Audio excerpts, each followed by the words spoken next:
এক ব্যক্তি এত পাপ করেছে যে শেষে মৃত্যুর সময় সে সন্তানদেরকে ডাকছে, ডেকে বলছে যে আমি যখন মারা যাব আমার লাশটাকে তোমরা কবর দিও না, যদি আল্লাহ পাক আমাকে ধরতে পারেন তাহলে খবর আছে আমার। কি করতে হবে?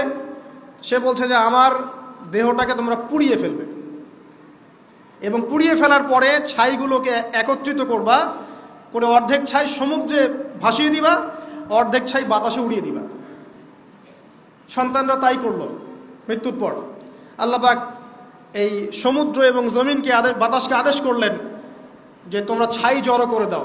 আর মানুষ আর জিন আল্লাহর কথা না শুনলেও এই প্রকৃতি আল্লাহ পাকের কথা শোনে।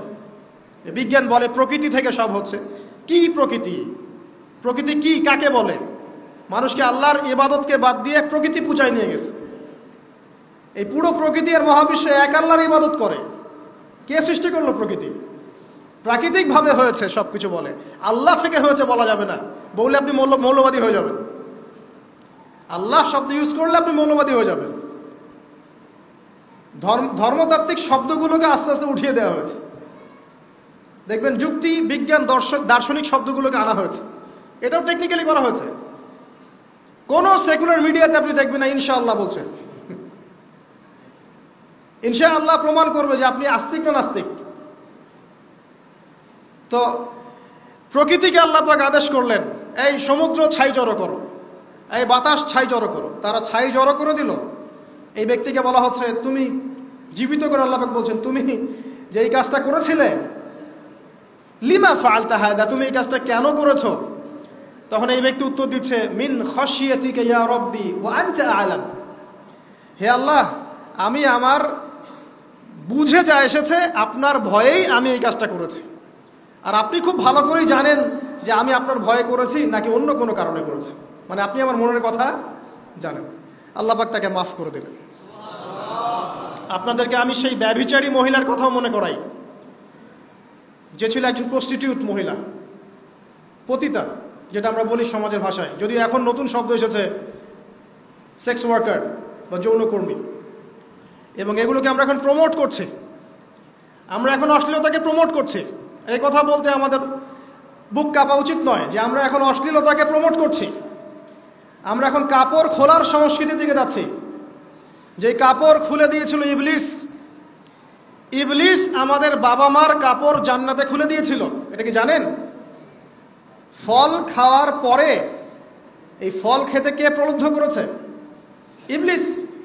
গাছের কাছে গিয়ে ফল ভক্ষণ করার পর সর্বপ্রথম আমাদের পিতামাতার গা থেকে কাপড় খুলে পড়ে গেছে। তা আমাদের পিতামাতাকে মহাবিশ্বে নগ্ন করে দিয়েছে ইবলিস, আর তার অনুসারীরা এই জমিনে আদম সন্তানদেরকে নগ্ন করছে এখন। অতএব এই যে একটা ট্রেন্ড এখন চলছে, দেখবেন হারাম রিলেশনশিপকে মিডিয়ার মধ্য দিয়ে প্রমোট করা হচ্ছে, মনে হয় একটা স্বাভাবিক বিষয়। কোনো বিষয়ই না এটা, যে কেউ জেনাই করতে পারে। জেনা পর্ন খুব নর্মাল। হালাল ভাবে যদি আপনি বিয়ে শাদী করতে যান তখন সমস্যা হচ্ছে। হালাল ভাবে যদি আপনি বিয়ে করতে যান তখন সমস্যা হচ্ছে। হারাম ভাবে আপনি যা ইচ্ছা তাই করতে পারেন, সমাজে কেউ কিছু বলছে না। এখন বলছে এগুলো স্বাধীনতা। সুবহানাল্লাহ, কোন স্বাধীনতা? স্বাধীনতা বলে কোনো শব্দ নাই মহাবিশ্বে। এই পুরো বিশ্বের সমস্ত মানুষ আল্লাহর অধীনে পরাধীন। এই বিশ্বে যত মানুষ বসবাস করছে এখন, এরা কেউই স্বাধীন নয়। না কেউ স্বাধীন ছিল, না আছে, না থাকবে। সবাই আল্লাহ পাকের দাসত্বের অধীনে পরাধীন।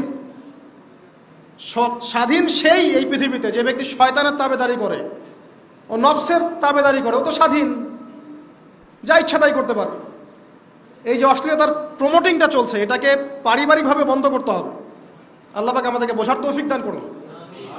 এগুলো যত বাড়বে সমাজে মহামারী আসবে। দেখে নিয়ে মহামারী আসবে, দুর্ভিক্ষ আসবে, সমাজে এমন সব রোগ ব্যাধির জন্ম হবে যেগুলো নামও শোনে নাই মানুষ কখনো, এবং সামনে ভূমিধস অপেক্ষা করছে। এগুলো আসবে। যাই হোক, ওই মহিলা, যে ব্যক্তি একজন যৌনকর্মী ছিল, বা যেটা আমরা বলি ব্যভিচারিণী মহিলা ছিল, একটা কুকুরকে দেখেছে সে পানি পান করার জন্য তৃষ্ণার্ত, সে এটাতে মায়া করে, দয়া করে তার মোজাটাকে নামিয়ে এই কূপ থেকে পানি উঠিয়ে কুকুরকে পান করিয়েছে। এই একটা কাজের বদৌলতে আল্লাহ রাব্বুল আলামিন এই ব্যভিচারী মহিলাকে মাফ করে জান্নাত দিয়ে দিয়েছে।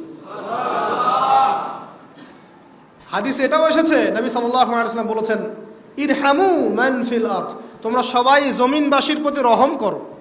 জমিনে মুসলিমই থাকতে হবে, তাদের প্রতি রহম করতে হবে এমন নয়, জমিনবাসী যারাই আছে সবার প্রতি রহম করো, জাতি ধর্ম বর্ণ নির্বিশেষে। এমনকি পশু পাখির প্রতিও দয়া করো। ইরহামু মান ফিল আরদ, জমিনে যারা আছে সবার প্রতি রহম করো। ইয়ারহামুকুম মান ফিস সামা, যিনি আসমানে আছেন তিনি তোমাদের প্রতি রহম করবে ইনশাআল্লাহ। ইসলাম এই কথাগুলো বলেছে 1400 বছর আগে। আজকের এই বিশ্বের সোকল্ড এই মডার্ন বিশ্বে যেখানে মানুষের রক্তের কোনো দাম নাই, সেখানে ইসলাম পশু পাখির অধিকার নিয়ে কথা বলেছে 1400 বছর আগে। কাদেরকে কি শেখাতে আসেন? কোরআন এবং সুন্নাহর বাইরে অভ্রান্ত সত্যের কোনো উৎস আছে? এখানে যা আছে তাই চূড়ান্ত। মানতে চাইলে মানেন, না মানতে চাইলে জাহান্নামে যান, কেউ তো বাধ্য করছে না। লাকুম দীনুকুম ওয়ালিয়া দিন। আল্লাহ পাকের রহমত দেখেন। আরেকটা ঘটনা আছে এমন, একটা বিড়ালকে বেঁধে রেখেছিল এক মহিলা, খাবার দেয় নাই, কষ্ট দিয়েছে। একটা বিড়ালকে খাবার না দিয়ে কষ্ট দেওয়ার কারণে এই মহিলাকে আল্লাহ পাক জাহান্নামে পাঠিয়েছে। এরকম কত ঘটনা আছে, এই ঘটনাগুলো হাদিসের পাতায় বর্ণিত আছে।